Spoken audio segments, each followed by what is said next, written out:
جلسہ چل رہا ہے اور بڑی اچھی اچھی نعتیں آپ نے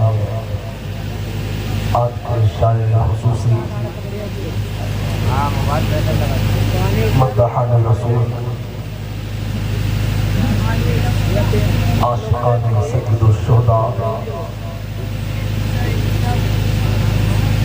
سیاح ہند و نیپال حضرت غلام مصطفیٰ مرتضیٰ اظہری صاحبان بریلوی کو آپ حضرات نے سماعت کیا اور وہیں پر بیچ بیچ میں آپ حضرات عقیدے اہل سنت حضرت علامہ قاری ناظم رضا عثمانی صاحب سے بڑی اچھی نقابت کی سماعت کر رہے ہیں۔ ماشاءاللہ بہت اچھے انداز میں آپ حضرات جلسے کو سن رہے ہیں، مگر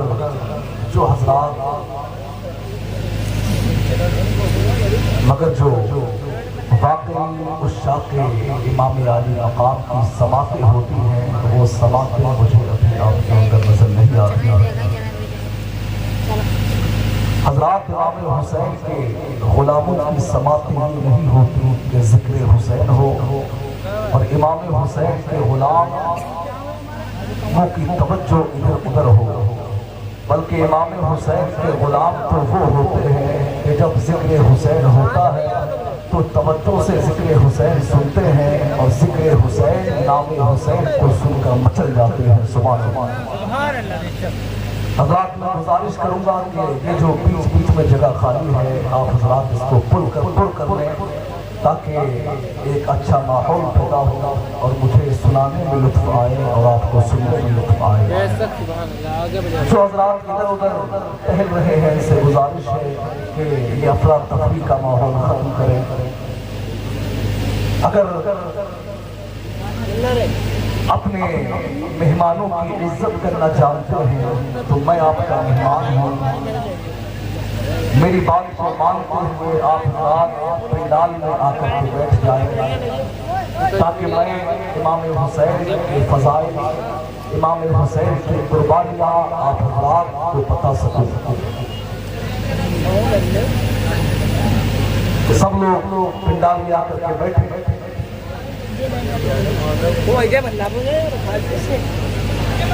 تو حضرات اگر واقعی امام حسین کے غلام ہیں تو ذرا امام حسین کے غلاموں کی سماعتیں ہوتی ہیں وہ سماعتیں اپنے اندر پیدا کریں، اور ذرا امام حسین کے نام پر اپنے دونوں ہاتھوں کو فضا میں لہرا کر بولیں یا حسین یا حسین یا حسین۔ ماشاءاللہ یہی سماعتیں ہیں۔ آپ حضرات کچھ سننے میں دلچسپی پیدا کریں، میں پھر کچھ سنانے میں دلچسپی پیدا کروں گا، کیونکہ شاعر نے کہا ہے کہ عشق ایک طرف ہو تو سزا دیتا ہے اور کر دونوں طرف ہو تو مزہ دیتا ہے۔ تو حضرات دونوں طرف تک پیدا ہونا چاہیے۔ اب اگر اجازت ہو تو میں اپنی تقریر شروع کروں۔ الحمدللہ الحمدللہ رب العالمین والصلاة والسلام على سید المرسلین وعلى آلہ واصحابہ اجمعین، اما بعد فاعوذ باللہ من الشیطان الرجیم، بسم اللہ الرحمن الرحیم۔ ولا تقولوا لمن يقتل في سبيل الله اموات بل احياء ولكن لا تشعرون۔ صدق اللہ العظیم وصدق رسولہ النبی الکریم ونحن على ذلك لمن الشاهدين والشاكرين والحمد لله رب العالمين۔ یا خدا بہر جناب مصطفیٰ امداد کن، یا رسول اللہ از بہر خدا امداد کن، یا شفیع المذنبین یا رحمت للعالمین، یا امان الخائفین یا ملتجا امداد کن، یا شہید کربلا یا دافع کرب و بلا، گل رخا شہزادہ گلگو قبا امداد کن۔ غوث اعظم بمن پہ سرو ساما مدد، قبلہ دی مدد کعبہ ایما مدد، بگرداب بلا افتاد کشتی مدد کن یا معین الدین چشتی۔ آئیے حضرات، سب سے پہلے کچھ سننے اور سنانے سے بیشتر بارگاہ رسالت میں اپنی غلامی کا ثبوت دیتے ہوئے سب لوگ درود شریف کا نذرانہ بآواز بلند پیش کریں۔ پڑھیں بآواز بلند، اللہم صلی علی سیدنا و مولانا محمد معدن الجود والکرم منبع العلم والحلم والحکم۔ حضرات ماشاءاللہ مسلمانان کہمریہ میں بہت ہی عظیم الشان پیمانے پر مجلس محفل امام حسین کا انعقاد کیا ہے۔ اس جلسے کا انعقاد کیا ہے حسینی کمیٹی نے اور تمام کہمریہ کے مسلمانوں نے اپنے قیمتی وقت کو صرف کر کے، اپنی محنت کی کمائی ہوئی دولت کو خرچ کر کے، اپنے پیسے کو خرچ کر کے، اپنے نیندوں کو قربان کر کے، اپنے آرام کو ترک کر کے مسلمانان کہمریہ نے اس جلسہ حسین پاک کا اہتمام کیا ہے۔ اللہ پاک اس جلسے کو قبول فرمائے۔ حضرات اگر یہ جلسہ بارگاہ خدا میں قبول ہو گیا، اگر یہ جلسہ بارگاہ ربوبیت میں قبول ہو گیا تو میرے دوستو یہ جلسہ یہ جلسہ ہماری دنیا میں بھی کامیابی کا ضمانت بن جائے گا اور آخرت میں بھی ہماری کامیابی کا سبب بن جائے گا۔ میرے دوستو اگر بارگاہ اگر بروز قیامت کل میدان محشر میں اگر امام حسین نے اپنے نانا جان مصطفیٰ جان رحمت کی بارگاہ میں عرض کیا، مصطفیٰ جان رحمت کی بارگاہ میں یہ عرض کر دیا، اے آقا، اے میرے نانا جان، اے شافع محشر، اے صاحب حوض کوثر، اے امام الانبیاء، میرے نانا جان یہ کہمریہ کے میرے چاہنے والے میرے غلام تھے، نانا جان یہ کہمریہ کے مسلمان ہیں، یہ ہر سال محرم شریف پر میرے ذکر کی محفل کو سجاتے تھے، ہر سال یہ محرم شریف پر ذکر شہدائے کربلا کانفرنس کا انعقاد کیا کرتے تھے۔ نانا جان یہ میرے غلام ہے، نانا جان یہ مجھ سے محبت کیا کرتے تھے، نانا جان یہ مجھ سے پیار کیا کرتے تھے، جگہ جگہ میرے ذکر کی محفلیں سجایا کرتے تھے، جگہ جگہ میرے نام پر جلسے کرایا کرتے تھے، میرے نام پر کھچڑے کی دیگیں بنوایا کرتے تھے، میرے نام پر کھچڑے کا لنگر کیا کرتے تھے، شربت کو بانٹا کرتے تھے۔ اور حضرات اور مصطفیٰ جان رحمت نے یہ اور امام حسین نے اپنے نانا جان کی بارگاہ میں یہ عرض کیا تو میں دعوے کے ساتھ کہتا ہوں، میں یقین کے ساتھ کہتا ہوں کہ مصطفیٰ جان رحمت اپنے نواسے کی اس بات کو نہیں ٹال سکتے۔ مصطفیٰ جان رحمت نے اب اگر ایک اشارہ ہم گنہگاروں کی طرف فرما دیا، اگر ایک اشارہ فرما دیا تو یہ کہمریہ کے چند عشاق امام حسین کیا مصطفیٰ جان رحمت کا تو ایک اشارہ ہزاروں نہیں، کروڑوں نہیں، لاکھوں نہیں، اربوں نہیں، خربوں نہیں، بلکہ پوری دنیا کے مسلمانوں کے لیے مصطفیٰ جان رحمت کا ایک اشارہ پوری دنیا کے مسلمانوں کی شفاعت کے لیے کافی ہوگا۔ تبھی تو میرے امام وہ امام جو ماہر فتح و بشرہ ہے، وہ امام جو خلیق عقیدی ہے، وہ امام کے جنہوں نے ہم سنیوں کے ایمان و عقیدے کی حفاظت کی ہے، وہ امام کہتے ہیں ایک میں کیا میرے سیاہ کی حقیقت کتنی، مجھ سے 100 لاکھ کو کافی ہے۔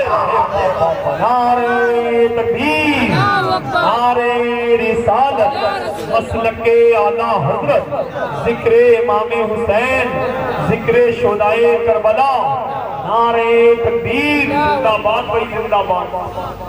ایک میں کیا میرے اسیاہ کی حقیقت کتنی، مجھ سے 100 لاکھ کو کافی ہے۔ اشارہ تیرا حضرات جو لوگ ادھر ادھر گھوم رہے ہیں، میری گزارش ہے کہ جلسگاہ میں آ کر کے بیٹھے۔ آج میں انشاءاللہ فضائل امام حسین پر گفتگو کروں گا، آج میں انشاءاللہ امام حسین کی شہادت کا واقعہ آپ حضرات کو بتاؤں گا۔ میرے دوستو یہ محرم شریف کی 10ویں تاریخ ہے اور آج کی تاریخ میں امام حسین نے اس دین کی خاطر، اس اسلام کی خاطر اپنی جان کو قربان کر دیا ہے۔ میرے دوستو تو آپ حضرات سے